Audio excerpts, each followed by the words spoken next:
Okay, we're sitting here at a place called Indigo, which is it's a great song, wasn't it? Indigo? Yeah, well, Mood Indigo. Who did Mood Indigo? Duke Ellington.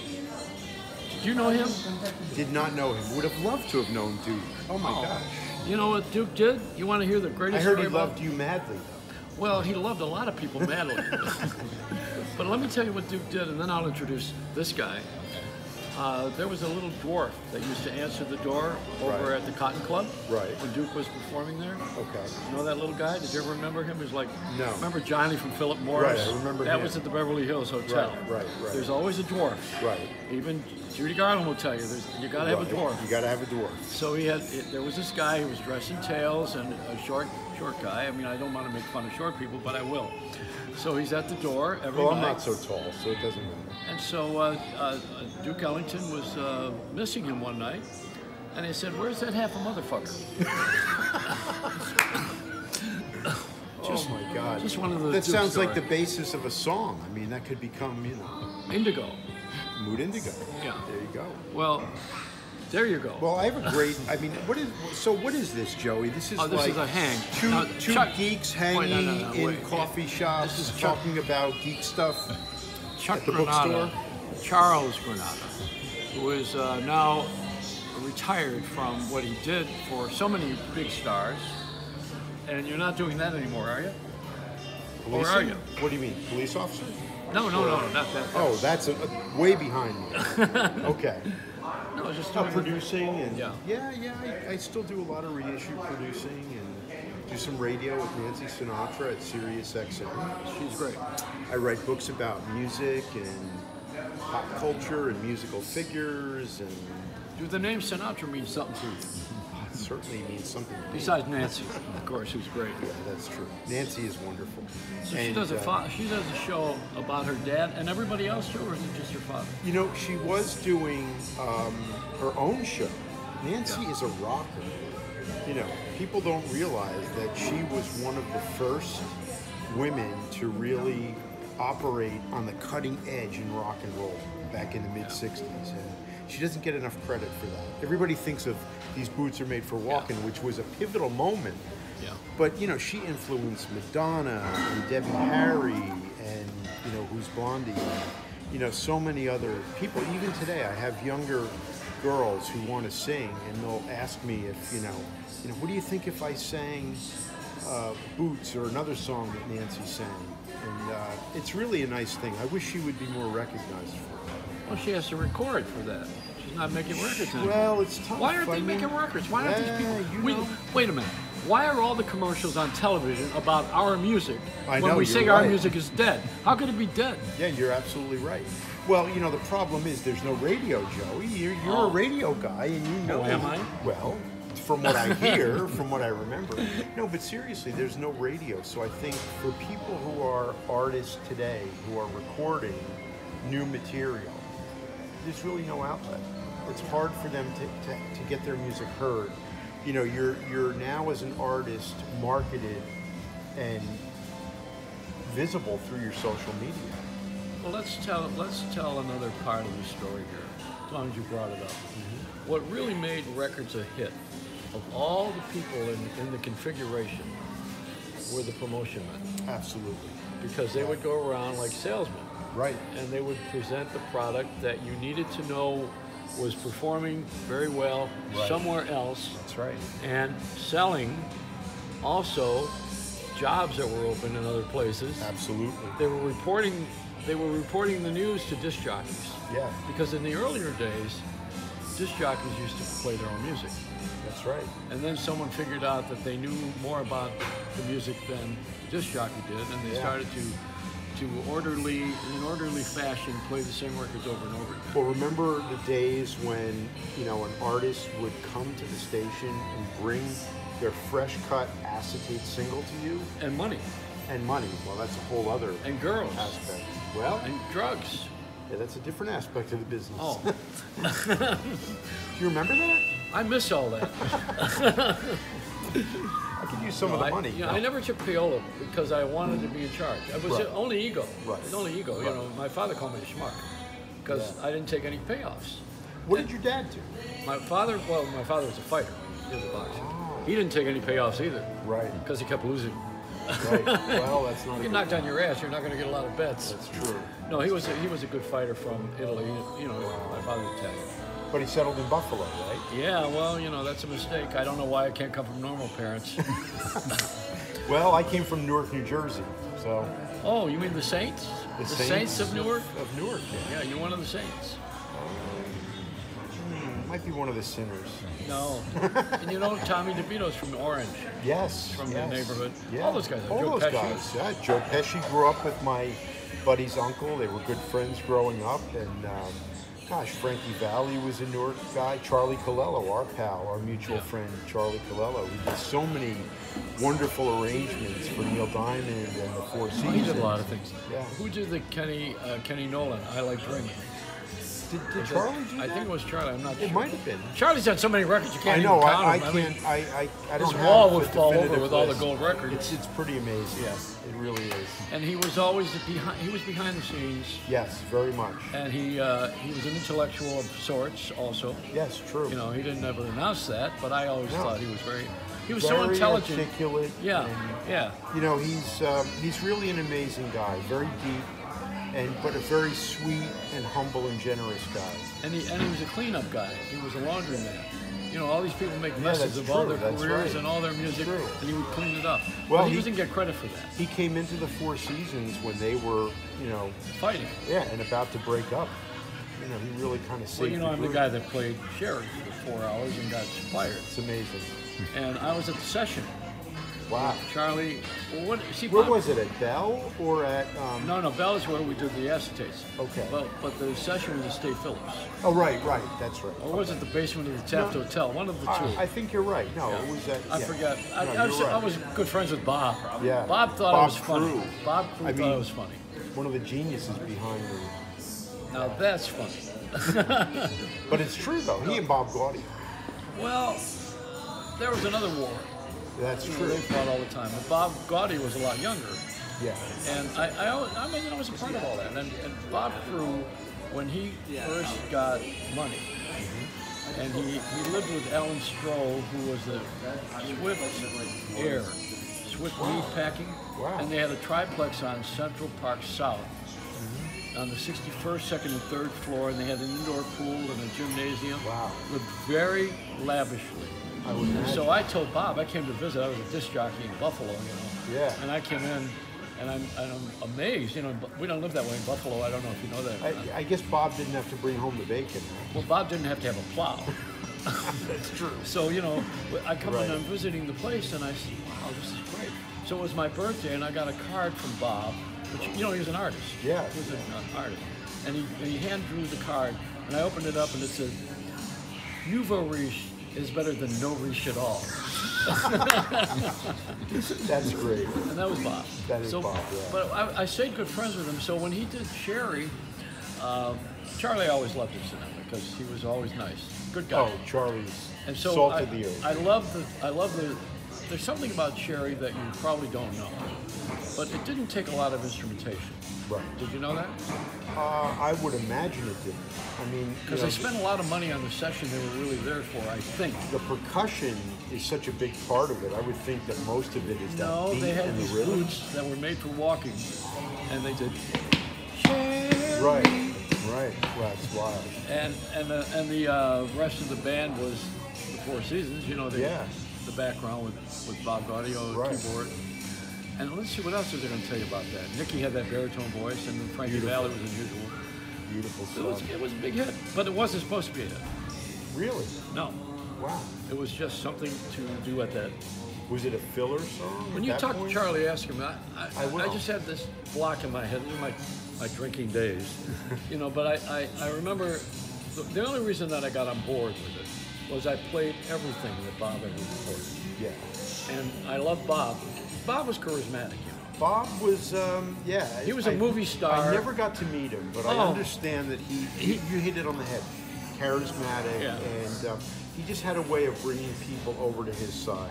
Well, the Jersey Boys came out to be gayer than Pink Mink, which is not exactly true. You know, I mean, he was gayer than other Mink.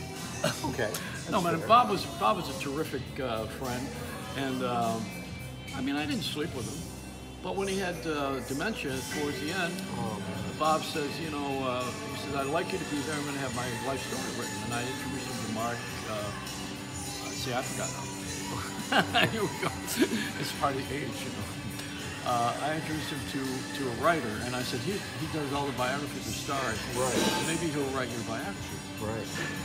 And Bob said, well, I have to have you here because you remember everything. Wow. And I forgot a lot. So I said, do you remember when I slept with you and you promised you were going to give me all the money? He said, spoken like a true friend, right? I mean. But anyway, I love Bob, and I was friendly with him, and we laughed a lot, and we played a lot, you know. Right. And I was his favorite disc jockey because anytime he released a record, I played it. See, in those days, once again, we're going to reiterate, I could play any record I wanted to, and nobody ever stopped me. Yeah, you didn't have a playlist that was dictated by a program director, right? Well, now let me tell you something about that. There was a guy accused of payola, and he was genuinely tried. Joe Finan in Cleveland. Okay. And he was managed by Chuck Young, who was the music director. And a lot of people were on the tape because it was common. Oh, yeah. It's very common. Right. And it wasn't really illegal. It wasn't declared illegal. Now they call it lobbying. You know, it's the same crap. Very good point. But it's moved over from the record business into the congressional record. Right. You know, everybody's playing that one. Right. They're all full of crap. So that's true. Yeah. Now, you know, I'm going to tell you the story about this. Chuck Young came to my station because he got fired in Cleveland. Mm-hmm. Where were you at that point? Buffalo. Okay. #1 jock in the country. Wow. Playing about 90 records. Wow. I was like a bitch in heat. Played everything I liked. I had fun on the What air. year was this? 66, Okay. 65, 64. So you're right in the middle 3 of years that. in a row, Billboard that Jock kind of the of Year. mod Way music. before Howard Stern. Right. Way, I mean, you know, everybody always says Howard Stern. Howard, different act. Yeah, different totally. routine. Right. Mine was irreverence toward authority. His is vulgarity. Right. More vulgarity. I mean, not that he's not vulgar. Right. He's also shock. different. Basically, right. But I was telling too many stories. But in the congressional record, it says Dick Clark also took payoffs. And they let it go because he was such a big star. And in those days, we were kinder and gentler. Right. It's not like we are now with Harvey Weinstein. You know, everybody wants to grab everybody by the balls. Yeah. Because they Literally. grab someone by the balls. Yeah. You know, I mean, it's unbelievable how we are going for the sex card. Yeah, that's so true. Yeah. Because you can't pull the black card. You'll get in trouble with that one. You can't pull the woman card. Yeah, you know. true. So we got a bad deck, and now the biggest movie is The Joker. That's the card. Which is really fascinating because it's really violent. Well, it's horrible. He kills his mother. Yeah, it's awful. Do you have that in your family? No, not that I know. That's real family entertainment, isn't it? Yeah. What happened to the Legion of Decency? Yeah. Remember that? Oh yeah, no, it's Catholic gone. Church. It's gone. Yeah, that's They it's a bygone era. A lot of things The have Catholic Church has imploded itself. So. I think this conversation we just had is over with. You think so? Yeah, we'll move on to something else. Do you remember a songwriter named Tom Austin? He wrote Short Shorts. I know the song. I don't know. Is that He was the good Royal Teens? Yes, the Royal Teens. He was good friends with Johnny Charlie. Madera. Yeah. I know Johnny's a good friend. They're out performing again, I believe, doing some shows. Well, so is Fabian. He stands there. He stands there. But you know, Tell me about Wayne Newton. well, Wayne is an interesting duck. First of all, I love Wayne, and I used to go exercising with him when we were both fat in the 60s. I was a disc jockey. He had a career star with Al Corey from Capitol. Right. Who was promoting him, and he had a record called Dunkashane. I remember that. But he really started with Bobby Darin. Bobby had him as an opening act at with his brother, the Newton brothers. Right. And when although he started with Bobby at the Copacabana and nightclubs like the Tom Casino in Buffalo, where I met him, he also moved into Jackie Gleason's country. I didn't realize. And Jackie's the one who actually gave him the start. Jackie had him on his show? Wow. That's how he got started. I've Not never the Honeymooners, you know, no, Honeymooners no. was syndicated. No, but I've never seen any of that footage. That's very interesting. Yeah, and he also, Red Skelton had him too. There's other people behind the scenes. He's a very talented guy because he could play 14 instruments. And That's he's charming incredible. and interesting and tall and Right. and affable. What's the secret to his hair? that hairstyle? Well, first of all, it's his mean, own. Is it really? Yeah, that's the beginning. Is it really his own? Well, You know, we have he's we have a starting to look- president that claims that his hair is his own too. that is his own hair, but he's starting to look at Katie Lang. Well, I mean, I didn't want to get into the plastic surgery. you don't want that. Yeah. No, she doesn't have plastic surgery. No, but Wayne Well, Newton. Well, I mean, if you're going to talk about this subject, then come on, I worked with Joan Rivers. Yeah, that's true, but Her favorite taxi cab service would not be Uber, it'd be Lyft. but 3, 4. Well, you asked for it. That is good. I like that. I don't know. It looked more natural on Joan, I guess, than on Wayne. Well, it was natural. And you know who else has gone just a bit too far? Kenny Rogers. Kenny Rogers. Yeah. Barry Manilow. Barry Manilow was not looking really. And Barbara Streisand, who resisted it for so long, it's like she became an alien overnight. I don't know. Did she have a lift? I think she had a little more than a lift. Oh, I I don't see. know. She looks like a different person. You know, the interesting thing is I've had a lot of work done on me. You Okay. probably know that. I was a woman, and I was a biker. So from my new album, Dykes and Bikes, I would like to introduce my formula for success. I was an ugly garage. Hey, did you ever interview Wendy Carlos? I never interviewed anybody in my life. I sit down and talk to them like I'm doing. Well, okay. This is an So did interview. you ever talk This to is Wendy? an interview. I'm off the air. Did you ever sit down and talk to Wendy Carlos? No. That would be an interesting discussion. I think with you it's interesting. Well, I got to find out what you're doing now. maybe you and 2 other people. No, what are you doing now? We got the Sinatra book out of the way. We plugged it already. Yeah, this book has been out now. It's almost 20 years. So Hell with it, man. He wants it. he's got nothing. He's got no use for it. And then we got the Frank Sinatra. Or Columbia retrospective. Yeah, when nobody has CDs in their car anymore. That's Thank true. you very much. That's true. That's why I had to give it to you. Yeah, well, you've become quite a downloader. I'm a freeloader. Ooh. So what happens now? What are you doing? Well, we're always working on something. I produce and assist Nancy Sinatra with her Sirius XM radio show. Yeah. We're going on our 13th year on Sirius every Sunday. It's a 3-hour show, and Nancy is amazing. She's like the Energizer Bunny. She just keeps coming up with ideas and keeps going. And I'm working on some new sound projects, some album releases, going back and doing some Sinatra from the Columbia era, the Mitch Miller era, on vinyl. It's like a classic. Well, there's a story throwback. that Mitch didn't get along real well with Frank. You know, they got along well in the beginning. Of course, Mitch was a classical oboist, and he played on a lot of the Sinatra records in the late 40s. I don't at believe Columbia. I ever saw Sing Along with Frank. No, that would be a good. Would have been a great idea. Though. You don't think so? No. Frank could have been conducting, follow the bouncing ball. Yeah.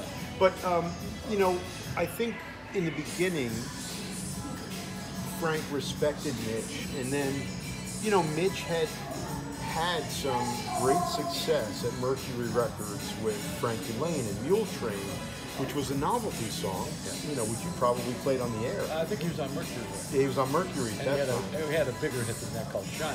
That's true. I mean, he had a lot of He had other hits. but Mitch became known as the moneymaker for the record label. So Columbia brought him over to be the head of A&R in the pop music division. Which is the artist and repertoire. Right. Which artist. means that the guys that put the deal together. I mean, the music. Yeah, and pick the songs for pick the the artist at that time, and kind of supervise the sessions, all the things that they don't really do anymore. But Columbia had great success and really became the top label in the early 50s because of Mitch Miller.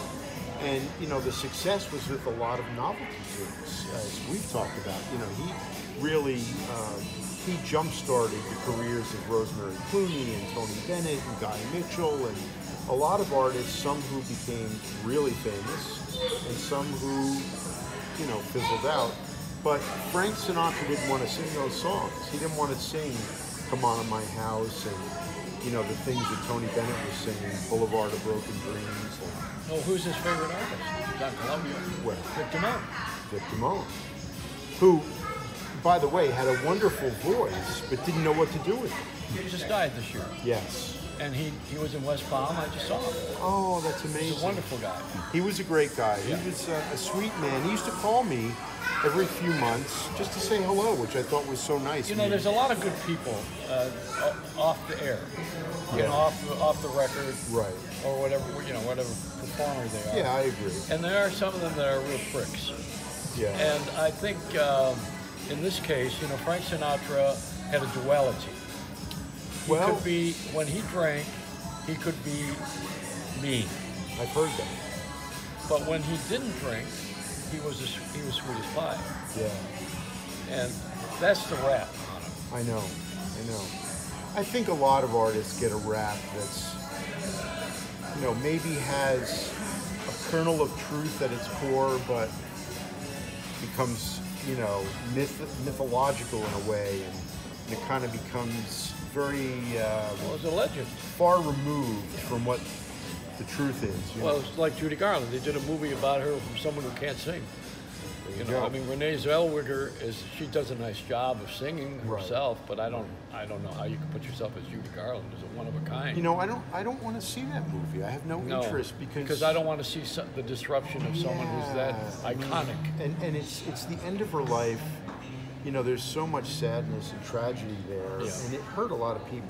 I mean, you know, including her daughter. Yeah, well, that's the thing. You know, we have to remember that she has 3 children that are still living, and you know, don't need to have that particular aspect of this iconic parent dwelled upon. You know, I like to remember her. I was best of friends with Sid Bernstein.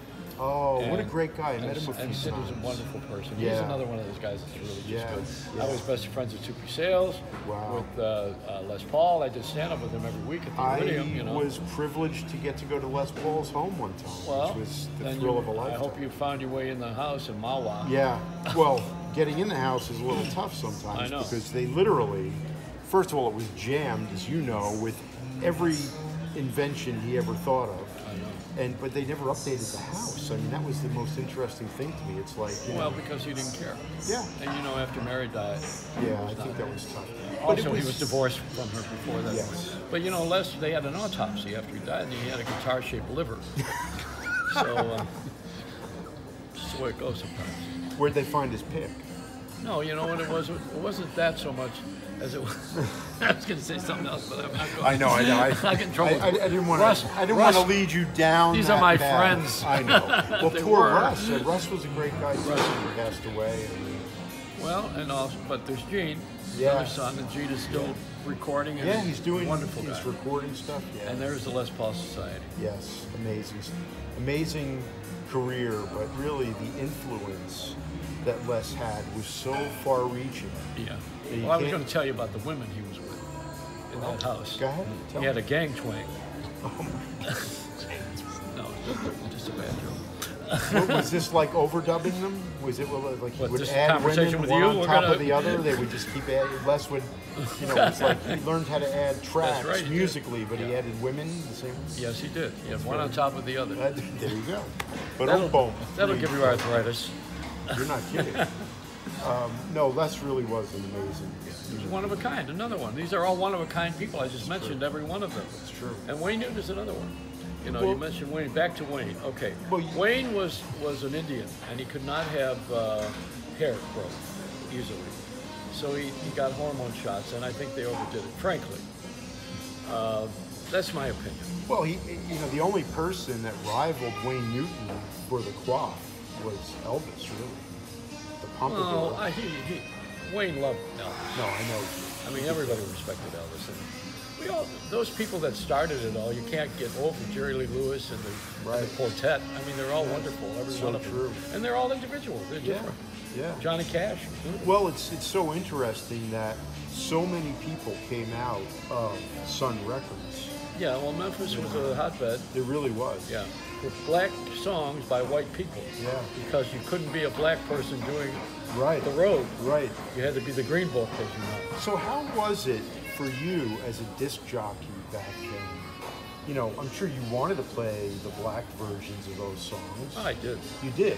What I wanted. But then how do you How do you shuffle in the white guys like Elvis? Well, see, you're interviewing me. Now I want to tell you about what I think about based on that. I said I'm from Buffalo.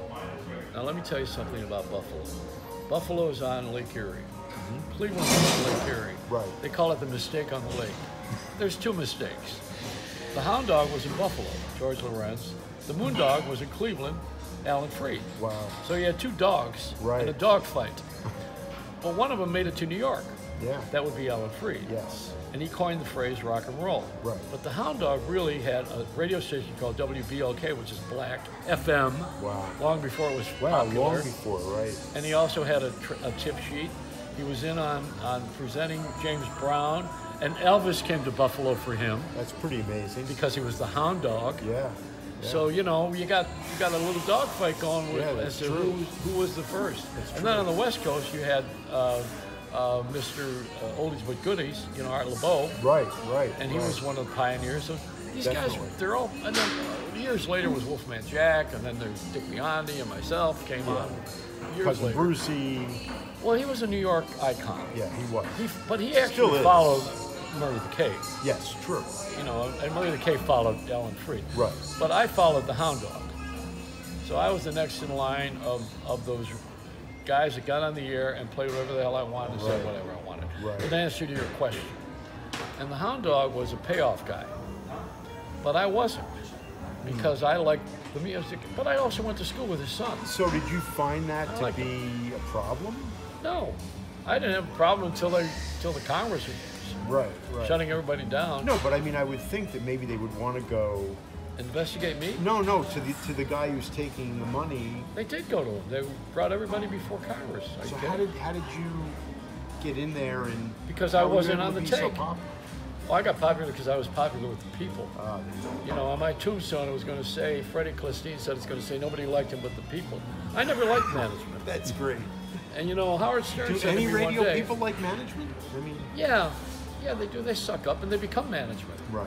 Howard Stern says to me one time, I nailed my shoes at the door and I got fired. I said, fill these, you assholes. You know, and they fired me. And I was the #1 jock. And they weren't paying me well. And I exposed telethons for having to pay artists for appearing, which the public didn't know. Right. They didn't know Jerry Lewis living. Well, he wasn't the one I was picking on. I happened to like him. But you know, what happened was I got fired. I nailed my shoes. And then years later, Howard Stern said to me, did you really nail your shoes at the door? And I said, yeah. He said, that sounds like something I would have done. It's so I said, true. Howard, when you were born, there was a star in the east. Me. I mean, I did this a long time before him, but the Hound Dog did it before I did. Right. I'm not taking credit. I'm no, just but saying, the Hound Dog was doing it in a kind of like an illegit way, in a way. Some of it, yeah. But he was bringing entertainment. Right. And you know, I mean, he knew the street. Yeah. He knew the street, and I know the street right now. Right. You know, I live on it. I live on the street. I'm a homeless guy. Matter of fact, that's why I'm here. You're sitting on my bed. I'm on his turf here. You know, a knapsack and a Frank Sinatra CD. You know, next time we chat, we really have to talk about another one of your friends who was an American Indian, and that is Keely Smith. Oh, Keely, I love. Who was a wonderful artist and had a tough life. No, she had a great life. Yeah, she was really happy with her life. Even the time she spent with Louis Prima. Time she spent with me, she liked. Well, there you go. She told me Frank had a small weenie. I guess I was doing well. Did I say something wrong? No. Oh. No. I'm the guy that nailed my shoes at the door. That's true. I think I just did it again. You might be nailing me to the door. This has been great. Chuck Granata interviewing me. You know I'm never going to be on XM Sirius with my mouth, right? I'd love to get you on Sirius XM. I wish I had some pull. Pull? You need pull? Well, you either have to push or pull. There is no in between. Well, you're doing a great job. No, this has been great. Thank you so much. Thank you. God bless you. You're Love wonderful. You. And I love you too. You're the best. All right. It's a Reynolds Rap.